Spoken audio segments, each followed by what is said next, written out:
Another solo effort. I'm kind of starting to get a little fed up with this, but you know what? What are you gonna do? I mean, this is supposed to be a big fucking deal. Elimination Chamber in Toronto, Canada.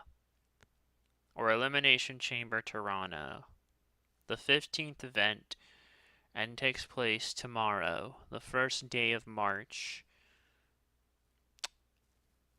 And the first Elimination Chamber in Toronto, the first event to be held at the Rogers Center since WrestleMania X8 in 2002 when it was still known as the Sky Dome. And the second Elimination Chamber event in Canada after the 2023 edition, which was in Montreal, so ooh, you know that crowd is around. You just imagine Toronto. And the fourth consecutive Elimination Chamber to be held outside of the United States. Because, seriously, all the last four have been, I don't know if anyone has realized, 2022 was in Jeddah, Saudi Arabia. 2023 was in Montreal. Then you had 2024, which happened in Perth, Western Australia. And finally, this one is in, well, back to Canada, but we're in good old Toronto. It's a small match card, so there's only 4. Hold on, I gotta reply to something here. Darn. Only.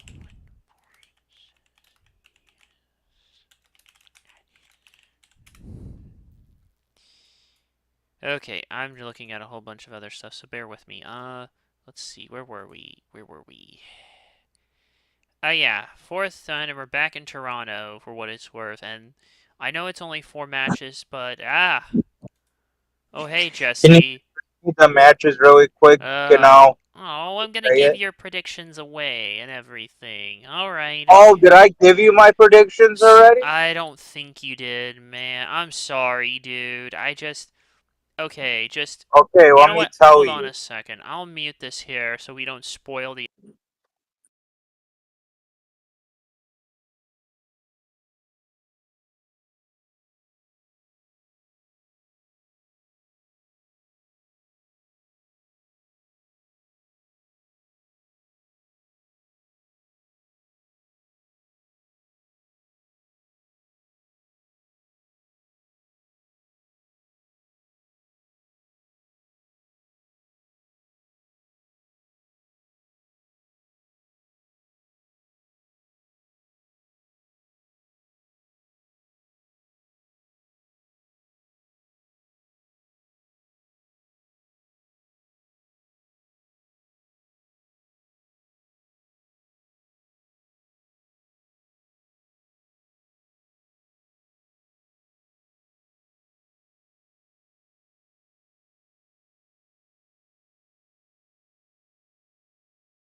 Okay, we have Jesse's predictions here. I'm just gonna share them in the chat and we won't take very long at all. Okay, and with that, let's not waste any more fucking time, okay? Go. It's the men's Elimination Chamber match for an undisputed WWE Championship at WrestleMania 41. John Cena versus CM Punk versus Drew McIntyre versus Logan Paul versus Damian Priest versus Seth Rollins. I want to. On July 6, 2024, at Money in the Bank, Cena announced he would retire from professional wrestling at the end of 2025. Having wrestled for WWE since 2002, though part-time since 2018, Cena also stated he would compete at the Men's Elimination Chamber, which would be his last ever Elimination Chamber. He lost the Royal Rumble match this year. During the event's post-show, he declared he would compete in the men's elimination chamber as it would be his last time and an opportunity for a world championship in a main event of a WrestleMania. The next day, Raw General Manager Adam Pearce announced that qualifying matches would begin the following night on Raw. CM Punk defeated Sami Zayn, and the third spot was determined on the February 7th episode of SmackDown, where Drew McIntyre defeated Jimmy Uso and LA Knight in a triple threat match. The fourth spot was determined on the February 10th episode of Raw, where Logan Paul defeated Rey Mysterio. And the fifth spot was determined on the February 14th episode of SmackDown by another triple threat in which Damian Priest defeated Braun Strowman and Jacob Fatu. And the final spot was determined on the February 17th episode of Raw, and Seth Rollins defeated Finn Balor. Since Jey Uso chose Walter for the World Heavyweight Championship, you'll never get me to call him by his other name, so shit on it. Punk. At WrestleMania 41, this would confirm that the winner of the men's chamber is going to challenge Cody Rhodes for the undisputed WWE Championship at WrestleMania. We've got a lot of interesting choices in the way they look at it. You could have Drew basically go after Cody because his brief alliance with Roman. You could have Punk go there and get him that main event of WrestleMania he's always wanted. You could have Logan Paul, but we've been there, done that, so no thanks. You could have Damian Priest, but nah. And Seth Rollins, which maybe you could. So the way I see it, there's about 4 interesting people, including Cena. Most of the field is open for possibilities, but I don't know if that's what we should do. The thing is, if Cena doesn't win the chamber, what does he do at Mania? It's kind of hard to say. The same thing with Drew and Punk. Well, I don't know. Even though this hasn't been exciting for the prediction field, it's somewhat unpredictable. I mean, I guess, really, here, when you look at it that way. But ultimately, it's just. I don't know, really. It is what it is, but at the same time, you have to think. I'm trying to think. I don't know, really. The way I see it, if we take a look at the odds right now. If we look at the odds currently, as of now, John Cena is currently the favorite. Even though I want CM Punk to win, I'm going to play smart and go with John Cena on this one, even though he's already won the chamber. Something tells me this company really isn't past repeat winners, so what are you gonna do? And now we have the ladies. Elimination Chamber match for a Women's World Championship match at WrestleMania 41. Liv Morgan, Bianca Belair, Alexa Bliss, Bayley, Naomi, and Roxanne Perez. So the qualifiers for the women's match began on the February 3rd episode of Raw. Liv Morgan defeated Io Sky by disqualification because Rhea Ripley interfered. The second and third spots were determined on the February 7th episode of SmackDown, where Bianca Belair and Alexa Bliss respectively defeated Piper Niven and Candice LeRae. The fourth spot was determined on the February 10th episode of Raw. Bayley defeated Lyra Valkyria. The fifth spot was determined on the February 14th episode of SmackDown. Naomi defeated Chelsea Green. The final spot was determined on the February 17th episode of Raw, in which Roxanne Perez defeated Raquel Rodriguez. Wait, yeah, I know, but whatever. Because of the android choosing to challenge Tiffany Stratton for the Women's Championship at WrestleMania 41, this will be for the Raw Women's World Championship at WrestleMania. Oh yeah, I forgot. Jesse and Dean peaked Cena, so we were in unanimous on there. For this one, Dean said Liv, even though he thinks it's gonna be her. Jesse actually went with Bianca Belair because he's kind of tired of seeing Liv Morgan. I know, surprise, given his profile pic, but what are you gonna do? Me, I think it's gonna be Liv Morgan, probably more than likely. And if we take another look at the odds, oh, actually not. There's a chance it could be Bianca Belair. You know what? Screw it. I'll go with Bianca Belair on this one. We need a break from Liv and Rhea. Now, Tiffany Stratton, speaking of which, and Trish Stratus versus Nia Jax and Candice LeRae. So, in June 2024, Tiffany Stratton and Nia Jax formed an alliance for some stupid reason. Stratton won the Money in the Bank ladder match at the namesake event in July, and Jax won the Women's Championship at SummerSlam in August. In October, Jax also formed an alliance with Candice LeRae. It took way too long to tease this, but Stratton finally turned on Jax, cashed in her Money in the Bank contract on the January 3rd episode of SmackDown, and won the Women's Championship. At Royal Rumble on February 1st, WWE Hall of Famer and Canada native, straight up as well Toronto native, Trish Stratus entered the namesake match at 25 and eliminated LeRae, only for Jax to eliminate Stratus.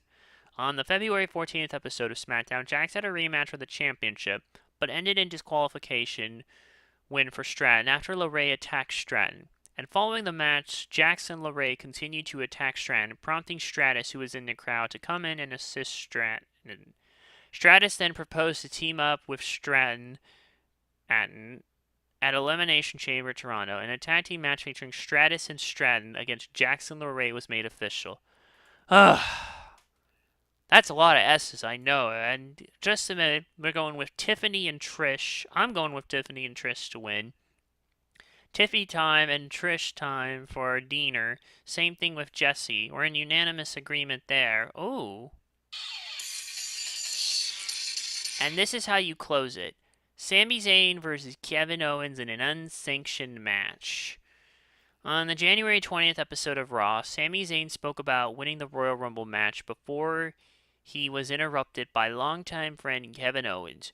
Owens stated that he knew Zayn could win the Rumble because he would have Zayn's back, the same way Owens knew that Zayn would have his back at Owens' upcoming ladder match against Cody Rhodes for the undisputed WWE Championship, also at the Royal Rumble.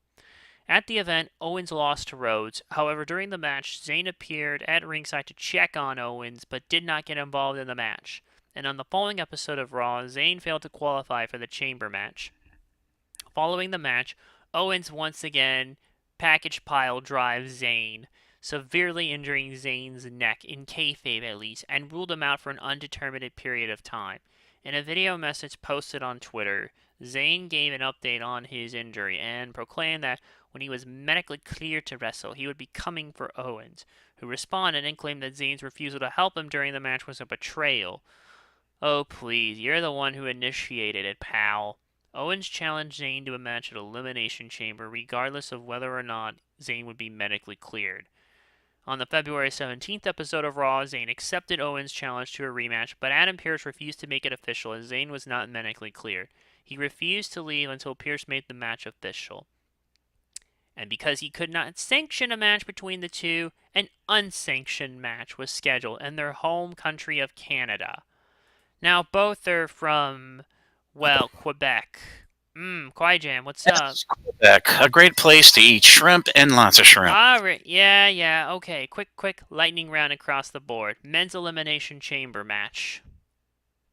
Oh, jeez, man. Logan Paul's really trying to jockey for position and being considered something more than just a flash in the pan in the Suicide Force of Japan. But I die, Jack. Yes, you do. CM Punk. It has to be CM Punk. Oh. That the Cody title has no pair right now, and it's certainly not going to be Rock. Yeah, we'll actually mention that in a moment. Women's Chamber match now. Who's in it? Liv Morgan, Bianca Belair, Alexa Bliss, Bayley, Naomi, and Roxanne Perez. Well, they're all the rest are nothing but pins yet to be knocked down by the Big Lebowski's, the dude in the bowling alley. But I die, Jack, yet again. The most logical person would be Alexa Bliss. Interesting. Tiffany Stratton and Trish Stratus versus Nia Jax and Candice LeRae. I say give it the Candice LeRae team on this one. All right, and with that, well, I guess that puts us where we are now. Sami Zayn and Kevin Owens. Diener says Kevin Owens. He's been out because of mic issues. Jesse's busy, but he. Don't you mean voice issues? No, he's having mic issues for real. Okay. Okay, and Jesse said Sami Zayn thanks to Randy Orton's interference. Now, The Kwai Jam. Oh, I've missed saying Look, that. look. This is a meat and potatoes feud, as I like to call it. These guys have more These guys have got more history than more history than Alexander the Great in the Continental Shift. But I hijack yet again after a very clever joke about geopolitical, dictatorish type of generals. But these guys have been night and day. Like Paul McCartney and Stevie Wonder, maybe with a better song. But Oh, man. totally, to keep the strength going. You obviously have Kevin Owens win off a distraction of accidental shenanigans at ringside. In this Ooh. case, Randy Orton goes with the wrong guy, and it causes Sami Zayn to be the fall guy, Ooh. and then you've got Kevin Owens as the winning guy. All right. So there you go, Kevin Owens. Interesting. All right. So we've had 2 for Kevin, 1 for Sammy, and I think I'm gonna even up the Jesse on this one and go with You're Sammy evening just up the 'cause. Jesse. Is that possible? You know what I mean. It's 2 votes each now, Hmm. since it is what it is. Oh, but before we go, now that you mentioned it earlier with The Rock, why don't we talk about that real quick before I jet out of here to get ready for the wheel? So, on the February 21st episode of SmackDown, the TKO Board of Directors member and The Rock, who almost ruined WrestleMania, Dwayne Johnson, made a special appearance when he called out undisputed WWE Champion Cody Rhodes. Rock stated that although they stood against each other at WrestleMania 40 the prior year, they had since become friends. Never mind that mysterious piece of paper that was handed on the Raw after that Mania, let alone what he had told him. But whatever. Although Rock praised Rhodes for becoming a great champion and a champion of the people, he wanted Rhodes to be his champion.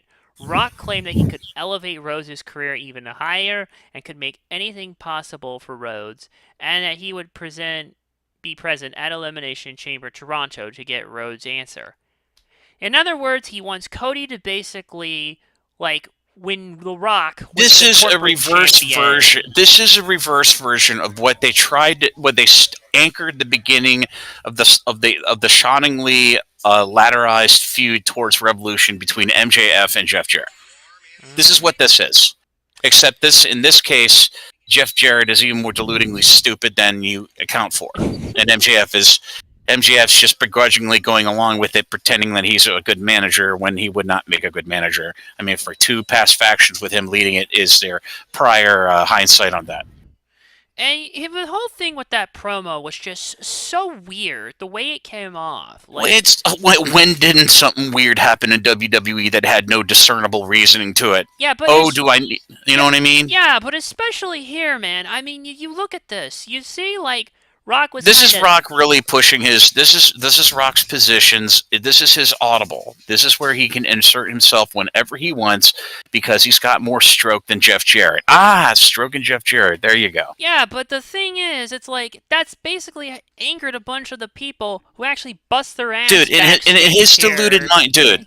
In his deluded mind, much like his daughter in NXT, who's absolutely the worst general manager this side of William Regal dressed as a woman. Oh God. Then in Rock's mind, he thinks this is what's best for business, but in reality, It's not. it's only what's best for his own ego business. Okay. Exactly, man. Exactly. That's all he basically wants. And the way that promo came off, you feel like he's either drinking too much of that Terramana, or he just doesn't have that old magic touch he used to. Like, you go back and look at a lot of his promos in the Attitude and Ruthless Aggression era, he was just so in his element. But now it's like, He was in an element that didn't require much hindsight because everything yeah, he had done prior up to that point had meaning, had a good feud behind it, and people could trust him. He was the second most trustworthy legend this side of probably John Cena. yeah. It's that simple. Unfortunately, I don't know here. And beyond that, the whole bit, it's like, He wants his fucking soul too. It's like that is where it reached the weirdest territory. I'm like, No, you know what? They should have just kissed and made it even more awkward. no, no, no. I That know. actually happened in a GIF. I don't know if you Yeah, saw the GIF. I don't remember That here. was brilliant. Yeah, but I know you do because you get to say your little bit. Beyond that though, it's like, does he ultimately become corporate Cody, much like how The Rock became corporate Rock during the Attitude Era? Look, completely different set of scenarios or Maybe, circumstances. but the Okay, idea's the same at the end of the day. it's kind of like that, but in this case, if Austin was white collar rather than blue collar in his upbringing, imagine if Stone Cold Steve Austin had not emigrated from Texas, but came out of like Maine to Massachusetts. Damn. Imagine if Stone Cold came out of those states as a red-blooded Massachusettsian with a bit of a John Kennedy accent, and Vince had not come out of the very New England that he spurned from, but if Vince McMahon had come out of Texas, sort of like a Jim Crockett or Von Erich. Yeah. So take the role, just take your geographical role reversal and try to contemplate that, and try not to think you're going to need some remedial drug addiction to make it even more magical. But I say play that scenario out in your imagination. All right, the way I see because that's exactly what it is. Way I see it, honestly, it'd be pretty foolish to turn Cody Rhodes heel at this right here. It'd be like what happened at WrestleMania 7 when Austin turned what they heel. need to do here. What they need to do here is have Cody reject Rock, but play along with the Rock to keep him strung along and thinking that he could be that. And then Cody just and during the match or whatever match it is, turns on Rock, and then he costs himself the world title in the process. Is what they need to do to make it polarizing. And then Rock, I'm sorry, and then Cody, thinking like he has nothing else to work for, begrudgingly goes to the dark side with the Rock, and then uses that, tries to be a heel to work his way back to the big dance for the title, maybe towards SummerSlam. That would be your most logical thing, but this is the WWE we're talking about. This is a monopoly we're talking about, okay? So he's gonna have to keep drawing community chests until he even gets a shot at a US title. Okay, come on. Well, you've certainly put an interesting spin on it, and on that note, yeah, I am the wheel spoke of prognostication for pro wrestling. Okay, as peculiar as it is. And on that note, I think that's probably a good place to wrap it up there. So thank you for joining in. You've probably had a lot of stuff going on. I have been working and working and working. I have been working my street corner, and I tell you, those Johns don't really tip very well in more than one place. I guess they've been working like a mule, huh? No, like a government mule. You know, the variety that smells like actual cheese. That's a Swiss cheese. Well, close enough, I mean. But at the end of the day, we'll see here. So, yeah, that's it for WWE for the rest of March. They, until then, will not be back until April for Stand and Deliver, but that's going to be farther away in the WrestleMania weekend. That's going to have us all work like mules. So would you look at that?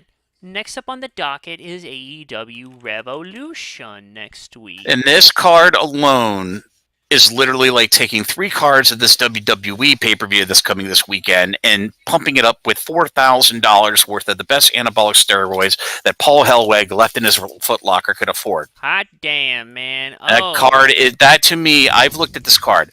This to me, now I've always said Revolution is the greatest pay-per-view series that AEW has ever made, has ever done. Okay, it's been the most consistently great, brilliantly booked pay-per-view series. It was Full Gear as of 2 years ago, but then Revolution really upped the ante, and now we are coming across the best pay-per-view series that AEW now they got 12 pay-per-views each year now, which is a miracle finally.